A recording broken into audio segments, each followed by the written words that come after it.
Hi there, Sharon Horne-Ellstrom here. One of my favorite cups, Life is Good. Today we are talking about the Z in Supersize. What the heck? There's no Z in our 9-part life framework. What you talking about, Sharon? I'm talking about Z equaling communications today.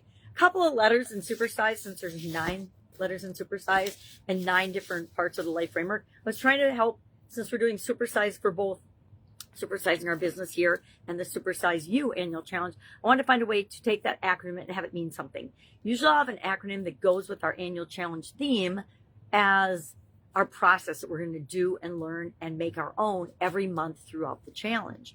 And this year, Supersize is 9 steps. And as I'm trying to simplify and streamline things going forward in my life and in my businesses, the last thing I want to do is have a more complicated, longer, more step process when a fewer steps will do. Anything we want. We can get anything we want by using I'm going to say 4 or 5 step process. The Secret, the movie The Secret, remember that long ago? It's still out. I'm sure people are still discovering it today, but I discovered it, oh my gosh, when it first came out, the original version. And I totally lost my train of thought.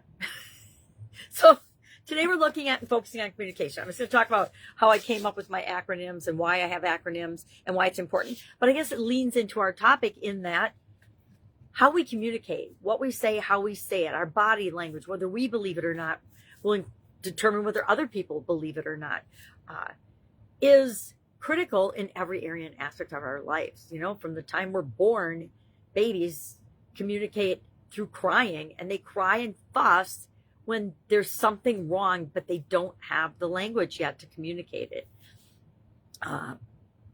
So we're going to look at this area today from our business standpoint and ask ourselves, how and in what ways does communication on our organization's ability to communicate internally and externally, how does that play a role in the success of our business? Well, it absolutely positively does. If you're going to tell me it doesn't, you and I need to have a conversation. So direct message me today. Our daily things that we focus on and communicating about, the things that we pay attention to, our self-talk, our organization's self-talk, because just like us as individuals talk to ourselves all the time, the culture and the environment of our organization is always communicating something, at least non-verbally. And the truth is, if we don't determine what the message is and align everybody in the organization to that and put out a consistent message in the world, it looks like confusion and chaos to people on the outside. Do people do business with organizations that feel chaotic and confused? No, they don't. So if you're struggling in any results area of your life, I would say first and foremost, see if there is a clear message coming from that area or if there's a communication challenge. A lot of times it boils down to someone in that department or somebody in the organization that has different core values or a different communication style than the rest of the organization. Problem people, there's no such thing as a problem person. There's a person that has a different set of goals and objectives and core values than other people. And sometimes they fit into the culture of our organization, sometimes they don't. And that's not good or bad. It just is a fact of life. Our business and we are not for everybody. Wouldn't it be nice if we were? No, it probably wouldn't. We'd be inundated with too much attention, too many people, too much information. So think today about, and here's a couple of ways I know for sure that communication impacts my businesses. Number one, daily, we want to practice active listening. I have not always been an awesome listener, and I still slip into the trap of not being an active, good listener sometimes. I try to catch myself, but I don't always. So I have taught the people around me that if they catch me drifting and acting like I'm not paying attention, because often they'll catch it before I even notice it, because our nonverbals give away what we're thinking and what we're feeling, and if we're paying attention or not, long before it comes out of our mouth to say, hey, time out. I can't focus on this right now. Let's come back to it at X time, right? That is a clear communication and message that, hey, I'm distracted with something right now. I am not listening to you. I'm so sorry. You deserve my full attention. So at this time, let's have my full attention. And you will have my full attention at this time. But right now, I've got all this other things that have to be done by 9 a.m. And I cannot talk about this in a 10-minute or even a half an hour or 2-minute conversation because it's distracting me from something else that I need to do too. And it's important for all of us, right? So practice active listening, strengthening our nonverbal communication.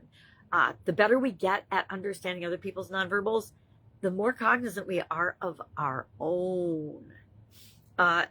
Expanding our vocabulary is another way that we can have a positive impact on our communication. And the reason that is, and it's really kind of an underlying reason, we talked about emotions and emotional health and well-being, and we're going to spend a whole month on that this year. And the truth is, our emotions run the show. But if we expand our vocabulary, it gives us a broader menu of emotions to choose from. And usually that will make us feel lighter and make us feel better and give us better results in our organization than if we only have, a handful of emotions that we play with every single day. So increasing our vocabulary gives us access to more emotions. Giving us access to more emotions gives us access to more options and possibilities and ways of interacting. And then I will contend that everybody should reflect and journal about their life and about their business and about what's working and what's not. I used to keep in corporate America a 400 item to-do list or things that need my attention list. Do you think that was very effective? I would knock off 10 here and there, but for the most part, there were always hundreds of things on that list, which always played in the back of my mind and made me feel stressed out and overwhelmed.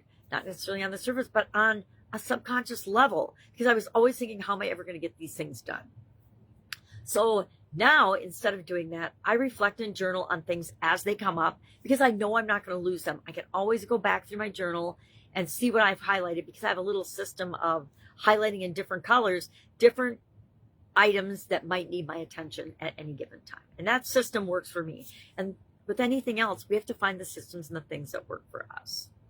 So our action item today, roundabout way of getting to it, is to pay attention to and notice communication related things in your organization and just write them down. Not if they're good, not if they're bad, just write down everything that you see. And at the end of the day today, take a look at that list.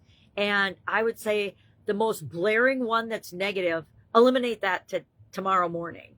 And the positive ones, just celebrate and be glad that there are positive ones. All right, if I can help you anyway with this, hit me up and ask. Otherwise, go out, make it an incredibly amazing day. And I will, of course, be with you tomorrow.